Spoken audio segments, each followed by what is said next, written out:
Breaking news. Aghori Chanchalguda జైల్లో హడావిడి చేస్తోంది. తనకు వర్షిణిని చూపించాలంటూ జైలు అధికారులతో వాగ్వాదానికి దిగుతోంది. ములాఖత్లో వర్షిణిని కల్పించాలి అంటూ కూడా అఘోరి జైలు అధికారులతో అక్కడ కాస్త ఉద్రిక్త వాతావరణాన్ని క్రియేట్ చేసే ప్రయత్నం చేస్తోంది. లాయర్తో మాట్లాడించాలి, నాకు వర్షిణిని చూపించాలి, నేను వర్షిణిని కలవాలి అంటూ కూడా అఘోరి పట్టుబడినట్టుగా కూడా పట్టుబడుతూ అధికారులతో ఆమె ప్రశ్నిస్తున్న దృశ్యాలు కూడా మనం బిగ్ టీవీ స్క్రీన్ పైన చూడొచ్చు. అయితే ప్రస్తుతం నార్సింగ్ రీహాబిలిటేషన్ సెంటర్లో వర్షిణి ఉంది.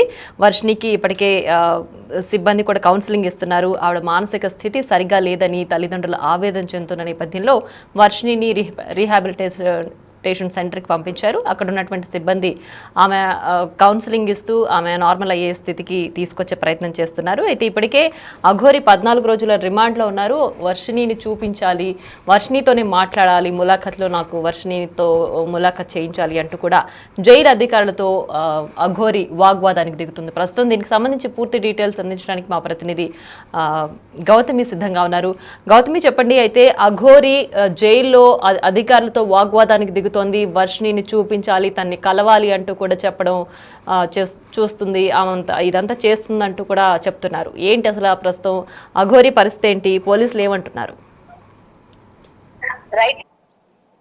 రైట్ ప్రియా, అయితే అఘోరిని అరెస్ట్ చేసిన తర్వాత ముఖ్యంగా నిన్న నైట్ అంతా కూడా తను చాలా కామ్గా ఉంది. అలాగే లోపల ఎవరితో కూడా తను మాట్లాడలేదు అని కూడా చెప్పడం జరిగింది. అయితే ఈ నేపథ్యంలోని తను కామ్గా ఉండడమే కాదు, కొన్ని మంత్రాలు చదవడం కానీ లేకపోతే కొన్ని పూజలు చేయడం కానీ తను చేసింది అని కూడా బయటకు వినిపిస్తూ ఉన్నాయి. అంటే మనం గతంలోని మనం చూసాం, దేవుళ్ళ దగ్గరికి వెళ్ళినా లేకపోతే ఎక్కడికి వెళ్ళినా సరే తను కొన్ని సింబల్స్ చూపిస్తూ దేవుళ్ళని పూజ చేసే విధానాలు మనం చూస్తూ ఉన్నాం. అయితే ముఖ్యంగా ఇక్కడ జైల్లోకి వెళ్ళిన తర్వాత ఎవరితోని మాట్లాడకుండా ఉండి ఇలాంటి మంత్రాలు అలాగే ఈ ముద్రలు పెట్టి అందరినీ కూడా భయపెట్టే ప్రయత్నం కూడా చేసింది. ఇదే కాకుండా జైల్లో గట్టిగా నేను వర్షిణిని చూడాలి, నా కోసం వర్షిణి బయట వెయిట్ చేస్తుంది, నేను ఎలా అయినా ములాఖత్ పెట్టండి, వర్షిణితోని నాకు ములాఖత్ కావాలి. ఇదే కాకుండా తను కూడా నాలానే నేనే కావాలని కోరుకుంటూ ఉంటుంది. సో ఖచ్చితంగా నాకు చూపించండి అని చెప్పి కూడా ఎవరైతే తన తరపున వాదిస్తూ ఉన్నాడో లాయర్కి అయితే చెప్పడం జరుగుతుంది. అంటే ముఖ్యంగా ఈ లాయర్ని కూడా తను వేడుకుంటుంది అనమాట, నాకు వర్షిణి కావాలి, వర్షిణిని చూపించండి అని చెప్పి కూడా జైల్లోని చాలా హడావిడి చేస్తున్న పరిస్థితి కూడా ఇక్కడ మనకి క్లియర్గా కనిపిస్తుంది. అయితే ఇటు వర్షిణి వచ్చేసరికి తిను కూడా సేమ్ ఇదే తీరులో మాట్లాడుతుంది. ఎందుకంటే తను కూడా శ్రీనివాస్ దగ్గరికి వెళ్తారు, నాకు శ్రీనివాసే కావాలని చెప్తోంది. ఎందుకంటే నేను శంకర్పల్లి పిఎస్లో కూడా సిఐతో కూడా ఇదే విధంగా తను మాట్లాడింది. సిఐ కూడా ఆశ్చర్యపోయారు అని అయితే తన మాటల్లో చెప్పడం జరిగింది. అయితే వయసుకి చిన్నదైనా సరే తను మాట్లాడే మాటలు కావచ్చు, తన పద్ధతి కావచ్చు, ఏ మాత్రం కూడా సరిగ్గా లేదు అని కూడా సిఐ కరాఖండిగా చెప్పారు. ముఖ్యంగా తన మాట తీరు, నేను ఎవరి మాట వినను, నేను ఎవరితో కూడా వెళ్ళను, నాకు శ్రీనివాసే కావాలంటే తనతో పాటు నాకు కూడా జైల్లో వేయండి, మా ఇద్దరిని కలిపి వేయండి అని చెప్పి కూడా తను మాట్లాడుతున్న పరిస్థితి కూడా ఏదైతే ఉందో, అయితే తనకి మెంటల్గా ఏమైనా అయిందా అంటే మెంటల్ పరిస్థితి. రైట్ ప్రియా, శ్రీనివాస్ని కలవాలని చెప్పడం, శ్రీనివాస్ అనే అఘోరి కూడా వర్షిణియే కావాలని చెప్పడం, అండ్ ఇప్పుడు జైల్లో కూడా ఆయన ఏదో మంత్రాలు చేస్తున్నారు అని కూడా చెప్తున్నారు. సో వర్షిణి పైన ఏదైనా క్షుద్ర పూజలు ప్రయోగించారా? అందుకే ఆవిడ అఘోరి కావాలని పదే అడుగుతోందా? ఇప్పుడు జైల్లో కూడా క్షుద్ర పూజలే చేస్తున్నారా అఘోరి? రైట్ ప్రియా, అయితే దానిపైన ఇంకా క్లియరెన్స్ అయితే రాలేదు. మరి తను ఎటువంటి పూజలు చేస్తుంది ఏంటి? ఎందుకంటే బయట కొంతమందితో మనం మాట్లాడినప్పుడు ఇప్పటి వరకు ఈ యొక్క పాటలో అటు బాలకృష్ణ కావచ్చు లేకపోతే రుద్ర కావచ్చు, ఇలా ప్రతి ఒక్కరు మాట్లాడుతున్నప్పుడు ఎవరి వాదనలు వారు వినిపించడం కూడా జరిగింది. అంటే ముఖ్యంగా ఇటు శ్రీనివాస్కి అలాంటి మంత్రాలు వచ్చు, లేకపోతే తనకి పెట్టే సింబల్స్ కావచ్చు, తను మాట్లాడే మాటలు కావచ్చు, తను ప్రయోగించే ఏదైనా సరే తంత్రాలు విద్యలే అని కూడా ఇక్కడ క్లియర్గా చెప్పడం జరిగింది. మరి అయితే అటు ముఖ్యంగా బయట ఈ అమ్మాయిని ఏమైనా మార్చే అవకాశం ఏమైనా ఉంది? ఆల్రెడీ పోలీసులు రీహాబిలిటేషన్ సెంటర్కి పంపించారు కాబట్టి తనని ఏమైనా మనసు మార్చే ప్రయత్నం చేస్తారా అని చెప్పి తిను ఈ లోపల నుంచి పూజలు ఏమైనా చేస్తుందా అంటే, వీళ్ళు ఎన్ని ప్రయత్నాలు చేసుకున్నా అమ్మాయి ఎప్పుడు కూడా శ్రీనివాస్ అనే పిలవాలి, శ్రీనివాస్తోనే ఉండాలనాలి, తన మనసు మారకూడదు అని చెప్పి లోపల నుంచి తిను ఏమైనా ప్రయత్నాలు చేస్తున్నాడా అని చెప్పి దానిపైన కూడా చాలా మందికి ఇవాళ అనుమానాలు కూడా వ్యక్తం అవుతున్నాయి. ముఖ్యంగా దీని గురించి కూడా ఇవాళ అంటే లోపల ఉన్న వాళ్ళు దగ్గరికి వెళ్ళాలన్నా లేకపోతే ఏమైనా మాట్లాడాలన్నా కూడా కొంచెం సందేహం పడుతున్నట్టు కూడా ఇక్కడ క్లియర్గా కనిపిస్తుంది. అయితే నిన్న మహిళా కమిషన్ కూడా వెళ్ళి కలవడం కూడా జరిగింది. సో అక్కడ కూడా సేమ్ ఇదే వర్షిణి ఎక్కడ చూసినా సరే నాకు వర్షిణియే కావాలి, నేను వర్షిణితోనే ఉంటాను, ఇద్దరు భార్య భర్తలు అని కూడా చెప్పుకుంటూ ఉన్నారు. సో ములాఖత్ పెట్టండి అని అయితే ఇక్కడ క్లియర్ గా చెప్తూ ఉన్నారు. మరి బయట ఈ అమ్మాయి పరిస్థితి కనుక చూసుకున్నట్లయితే పోలీసులు ఏం చెప్తున్నారు? అఘోరి అనే శ్రీనివాస్ కి వర్షిణితో ములాఖత్ ఏర్పాటుకి ఏమైనా చేస్తున్నారా? అంటే వాళ్ళతో వాగ్వాదానికి దిగుతుంది కదా, సో వాళ్ళు ఏమైనా ఆ ప్రయత్నాలు చేస్తామని చెప్పారా అఘోరికి? లేదు ప్రియా, ఎందుకంటే ఎటువంటి ములాఖాత్ కూడా పెట్టే అవకాశం లేదు. మళ్ళీ ఆ అమ్మాయిని కనుక చూపించినట్లే అయితే మళ్ళీ వీడు ఏమైనా చేస్తాడేమో, లేకపోతే ఆల్రెడీ అమ్మాయిని వాడి నుంచి దూరంగా తీసుకువెళ్ళాలి అనే కదా ఆల్రెడీ వాళ్ళ పేరెంట్స్ని అప్పచెప్పడం. కానీ ముందుగా అమ్మాయి మైండ్ని సరిచేసి అమ్మాయి పద్ధతిని ఒక దారిలో పెట్టి అప్పుడు వాళ్ళ పేరెంట్స్కి అప్పచెప్పాలన్నట్టే కదా ఇటు రిహాబిలిటేషన్ సెంటర్కి పంపించారు. సో డెఫినెట్గా శ్రీనివాస్కి అయితే చూపించే ప్రయత్నం చేయరు.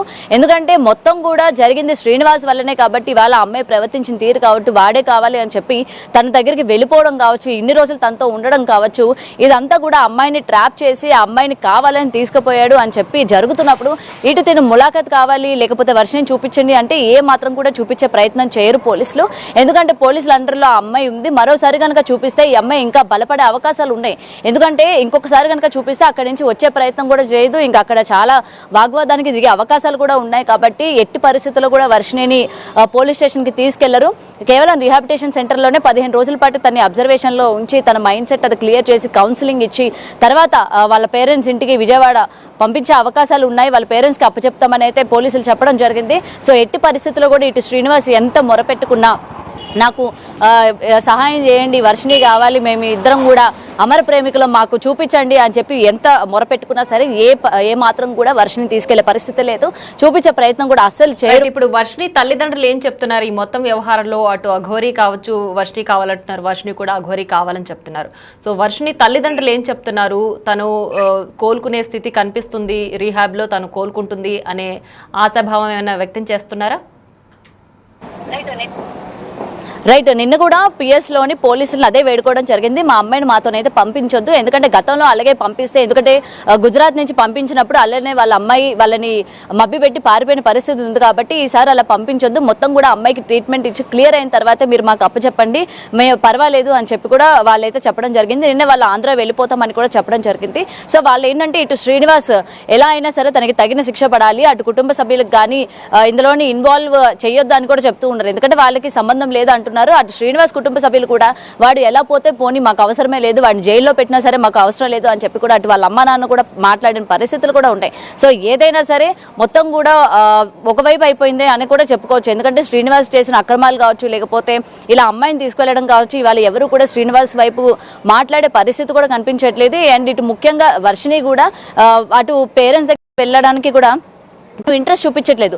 ఏదైనా సరే నన్ను వదిలేస్తే నేను మా అత్తగారి ఇంటికి వెళ్ళిపోతాను అంటే శ్రీనివాస్ వాళ్ళ అమ్మగారి ఇంటికి వెళ్ళిపోతానని అయితే అమ్మాయి ఖరాఖండిగా చెప్తుంది. ముఖ్యంగా వాళ్ళ పేరెంట్స్తో కూడా ఇదే ఫేస్ టు ఫేస్ చెప్పడం జరిగింది. నిన్న కూడా గుర్తుపట్టడం కూడా జరిగింది. ఎందుకంటే ఇక్కడ చాలా మంది అమ్మాయి కాన్షియస్లో లేదు, అమ్మాయి ఎవరిని కూడా గుర్తుపట్టే పరిస్థితుల్లో లేదు అని కూడా చెప్పడం జరిగింది. కానీ అదేమీ కూడా లేదు. నిన్న వాళ్ళ పేరెంట్స్ ఇద్దరిని కూడా గుర్తుపట్టింది. నేను ఇంటికి రాను అని కూడా తను చెప్పడం జరిగింది. అసలు నేను ఎప్పటికీ కూడా రాను, ఎందుకంటే నేను మేజర్ని కాబట్టి నాకు నచ్చిన వ్యక్తిని నేను పెళ్లి చేసుకున్నాను, నాకు నచ్చినట్టు నేను జీవిస్తాను, మా అత్తగారి ఇంటికి నేను వెళ్ళిపోతాను, శ్రీనివాస్ వచ్చినంత వరకు నేను మా అత్తగారి ఇంట్లో నేను వెయిట్ చేస్తాను, వాళ్ళని నేను చూసుకుంటాను అని కూడా వర్షిణి చాలా గట్టిగా చెప్తున్న పరిస్థితి ఇక్కడ కనిపిస్తుంది. నిజంగా తన మాటలు విని అక్కడ పోలీసులు కూడా కంగు తిన్నారన్న విషయం అయితే క్లియర్గా కనిపిస్తుంది. ఎందుకంటే తను ఈ విధంగా మాట్లాడుతుంటే తను మెచ్యూర్డ్గా మాట్లాడుతుందా లేకపోతే తెలిసి తెలియక మాట్లాడుతుందా అనే దానిపైన కూడా ఒక క్లియర్ కట్గా రాలేకపోతున్నారు. మరి అమ్మాయి పరిస్థితి కూడా చూసుకుంటే నిన్న మొత్తం కూడా తను మాట్లాడే విధానం కావచ్చు, లేకపోతే అమ్మాయి ప్రవర్తన కావచ్చు, ఆ అమ్మాయి అపియరెన్స్ కావచ్చు చాలా తేడాగా ఉంది. ఎందుకంటే గతంలో చూసిన వర్షిణికి వారం రోజుల తర్వాత చూసిన వర్షిణికి చాలా డిఫరెన్స్ ఉంది. సో విష్ణు ఏదైతే వాళ్ళ పేరెంట్స్ అందరూ కూడా ఎలిగేషన్ చేస్తూ ఉన్నారో, ఏదైనా మందు పెట్టారు, ముఖ్యంగా పసరు మందు పెట్టారు, అందుకే మా అమ్మాయి ఈ విధంగా మాట్లాడుతుంది, మొత్తం కూడా తల వరకు శ్రీనివాసే ఎక్కువ ఉన్నాడు, శ్రీనివాస్ అనే అంటున్నారు. కాబట్టి ఖచ్చితంగా మా అమ్మాయికి టెస్టులు చేయండి, బ్లడ్ టెస్ట్ చేయండి, అన్ని రిపోర్ట్స్ అన్ని కూడా మంచిగా వచ్చిన తర్వాత కౌన్సిలింగ్ బాగా ఇచ్చిన తర్వాతే మాకు అందజేయండి, నెలైనా పర్వాలేదు 2 నెలలైనా పర్వాలేదు అని చెప్పి కూడా వాళ్ళ పేరెంట్స్ నిన్న అక్కడ గట్టిగా చెప్పడం కూడా జరిగింది. వాళ్ళ అమ్మాయి క్షేమంగా ఉండడమే వాళ్ళకి కావాలి అని కూడా ఇక్కడ చెప్తున్న పరిస్థితి ఉంది ప్రియా.